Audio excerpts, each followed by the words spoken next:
Hello guys, ఇది కేట్స్ view point అంటారు. ఇది మహాబలేశ్వర్లో ఇంకో వ్యూ పాయింట్. ఇది చూడండి ఎంత అద్భుతంగా ఉందో చూడండి. ఇది అక్కడ మీకు నది కనపడుతుంది, బ్రిడ్జ్ కూడా కనపడుతుంటుంది. అక్కడ వేరే మార్గం నుంచి కిందకి పోవచ్చు అంటున్నారు. ఇది టెలిస్కోప్, దీనికి 30 రూపాయలు పెట్టాలి చూడడానికి వ్యూస్ అన్ని కింద. కాకపోతే నా దగ్గర బైనాక్యులర్స్ ఉన్నాయి, బాగా కనపడుతుంది. ఇది వచ్చేసి ఎలిఫెంట్ హెడ్ అంటారు దీన్ని.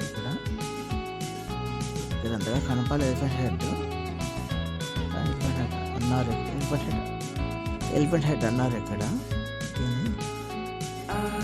అది వచ్చేసి ఇంకో వ్యూ పాయింట్. అది మిడిల్ హోల్ వ్యూ పాయింట్ అంటారు. అక్కడ ఎక్కువ వ్యూ పాయింట్ కూడా ఉంటారు సేమ్. ఇక్కడ గట్టిగా మాట్లాడుతుంది